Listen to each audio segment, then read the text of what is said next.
રાજ્યની ભૂપેન્દ્રભાઈ પટેલની સરકાર વર્ષ 2026-27ના બજેટમાં પુનઃ પ્રાપ્ત ઉર્જા ક્ષેત્રને કેન્દ્રમાં રાખ્યું છે. સૂર્યશક્તિ કિસાન યોજના, પીએમ કુસુમ યોજના અને પીએમ સૂર્યઘર યોજના દ્વારા ખેડૂતો અને નાગરિકોને મફત વીજળી સાથે વધારાની આવકનો માર્ગ પણ મળી રહ્યો છે. આ યોજનામાં સદૂરના વિસ્તાર, જંગલ, ઓફ ગ્રીડ વિસ્તારમાં ડીઝલથી ચાલતા પંપ સેટને બદલવા માટે ખેત તલાવડી તથા સરફેસ વોટરથી પિયત સુવિધા ધરાવતા અરજદારોનો સમાવેશ કરવામાં આવે છે. પ્રધાનમંત્રી કુસુમ યોજના હેઠળ જ્યાં વીજળીની લાઇન પહોંચી શકતી નથી તેવા દૂરના વિસ્તારોમાં ખેડૂતોને સોલાર પંપ આપવામાં આવે છે. ખાસ કરી ડીઝલ પંપને બદલે સોલાર પંપ આપવાના માટે સહાય આપવામાં આવે છે. 2025-26માં 3,300થી વધુ સોલાર પંપ લગાડવાનું આયોજન હતું, પરંતુ સરકારે 3,700થી વધુ પંપ સ્થાપિત કરી લક્ષ્યને પાર કર્યું છે.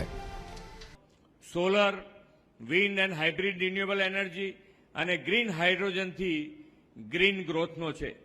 ગુજરાતે તો એ દિશામાં ક્યારનું આયોજન કરી દીધું છે. આપણી રિન્યુએબલ એનર્જી કેપેસિટી દેશની કુલ કેપેસિટીના 15% એટલે કે 32,924 મેગાવોટ થઈ છે. 3 લાખથી વધુ ઘરોમાં સોલાર રૂફટોપ યોજનામાં ગુજરાત બહુ આગળ નીકળી ગયું છે. લોકોના વીજ બિલનું ભારણ નહિવત કરવાના લક્ષ્ય સાથે પીએમ સૂર્યઘર મફત વીજળી યોજના શરૂ થઈ છે અને તેમાં પણ લગભગ 42%ના યોગદાન સાથે સમગ્ર દેશમાં ગુજરાત અગ્રીમ. અરવલ્લી જિલ્લાના ખેડૂતોએ પીએમ કુસુમ યોજનાને આવકારી છે. જિલ્લામાં ખેડૂતોએ સોલાર પેનલ લગાવતા રાત્રે ખેતીવાડી કામમાંથી મુક્તિ મળી છે, તો વીજળી બચાવી આવક પણ મેળવી રહ્યા છે. આ યોજનાની સહાયથી ખેડૂત તેની જમીન પર સોલાર પેનલ લગાવી વીજળીનો ઉપયોગ ખેતી માટે કરી શકે છે. આ સાથે જ વધારાની વીજળી પેદા કરી ગ્રીડ પર મોકલી અને કમાણી પણ કરી શકે છે. આ યોજનાની વિશેષ બાબત એ છે કે સૌર પ્લાન્ટ સ્થાપવા માટે ખેડૂતને માત્ર 10% રકમ જ રોકાણ કરવાની હોય છે. બાકીના 90% ખર્ચ સરકાર અને બેંક કરે છે. આ યોજના અંતર્ગત ખેડૂતોને સબસિડી પર સોલાર પેનલ આપવામાં આવે છે. કુસુમ યોજના અંતર્ગત સોલાર પેનલ લગાવવા માટે ખેડૂતોને તેમનું Aadhaar card, ration card, Aadhaar card સાથે લિંક મોબાઈલ નંબર, બેંક પાસબુકની કોપી, પાસપોર્ટ સાઇઝનો ફોટો અને ખેડૂતોને તેમની ખેતી સંબંધિત ડોક્યુમેન્ટ આપવાના હોય છે. દિવસે જ અમને પૂરતી વીજળી મળે છે. એના થકી અમને ખૂબ ફાયદો થયેલ છે. સરકારશ્રીએ અમને 60% સબસિડી, 30% બેંકમાંથી લોન કરી અને 10% અમે પોતે ફાળો કરી અને એમ ઊભી કરી અને સરસ એવું આયોજન કરેલ છે. અમે છેલ્લે સરકારને આ યોજના થકી ખૂબ ફાયદો થયો છે, એટલે સરકારશ્રીનો અમે ખૂબ ખૂબ આભાર માનીએ છીએ. રાજ્ય સરકારે પુનઃ પ્રાપ્ત ઉર્જા ક્ષેત્રે બજેટમાં જે મહત્વની ફાળવણી કરી છે તે જોઈએ તો પુનઃ પ્રાપ્ય ઉર્જામાં ગુજરાત અગ્રેસર. પીએમ કુસુમ યોજના માટે 200 કરોડની જોગવાઈ.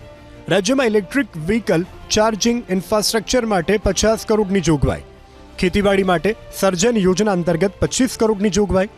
ખેડૂતોને દિવસે વીજળી આપવા માટે કિસાન સૂર્યોદય યોજના અંતર્ગત 500 કરોડની જોગવાઈ. પ્રધાનમંત્રી નરેન્દ્ર મોદી દ્વારા પીએમ સૂર્યઘર મફત વીજળી યોજનાની જાહેરાત કરી છે, જેનો ઉદ્દેશ્ય 300 યુનિટ સુધી મફત વીજળી પૂરી પાડીને 1 કરોડ પરિવારોને લાભ આપવાનો છે.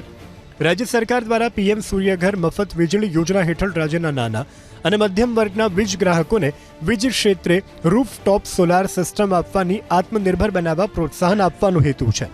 દાંતા તાલુકામાં 116 ગામ છે જેમાં વીજળી પહોંચી નથી. ત્યાં પ્રધાનમંત્રી સોલાર યોજના હેઠળ વીજળીની સુવિધા અપાઈ રહી છે. અંતરિયાળ પહાડી વિસ્તારોમાં વન વિભાગ હેઠળના વિસ્તારમાં જ્યાં વીજળી માટેની લાઇન લઈ શકાતી નથી, ત્યાં સરકાર આ યોજના હેઠળ ત્યાં ખેડૂતોને સોલાર દ્વારા વીજળી આપવામાં આવે, તેનાથી તેઓ ખેતી કરી શકે છે. यहाँ जंगल वाली ज़मीन है जिनका 7 बार उतारे में नाम है, लेकिन सनद है उस जगह पे लाइन फॉरेस्ट डिपार्टमेंट निकल नहीं सकती. तो ये जो जंगल ज़मीन है तो वहाँ पे ये सोलार पंप लगा सकते हैं, तो उसमें से कोई लाइन निकालने का कोई प्रश्न नहीं है. तो ग्राहकों बिना थंबे के, बिना लाइन के, बिना यहाँ पे सोलर लगा के ये लाइट उत्पन्न कर सकती है और वो उनको सभी खर्च बर्च करना ही नहीं पड़ता और ये उनमें से खेती कर सकता है. પ્રધાનમંત્રી નરેન્દ્ર મોદી પુનઃ પ્રાપ્ત ઉર્જા ક્ષેત્રના વિકાસ પર ભાર મૂકી રહ્યા છે, ત્યારે પ્રધાનમંત્રીના વિઝનને અમલી બનાવવા માટે મુખ્યમંત્રી ભૂપેન્દ્રભાઈ પટેલની સરકાર કટિબદ્ધ છે, જેની ઝલક ગુજરાત રાજ્યના બજેટમાં પુનઃ પ્રાપ્ત ઉર્જાના ક્ષેત્રમાં કરોડો રૂપિયાની ફાળવણીથી સ્પષ્ટ થાય છે.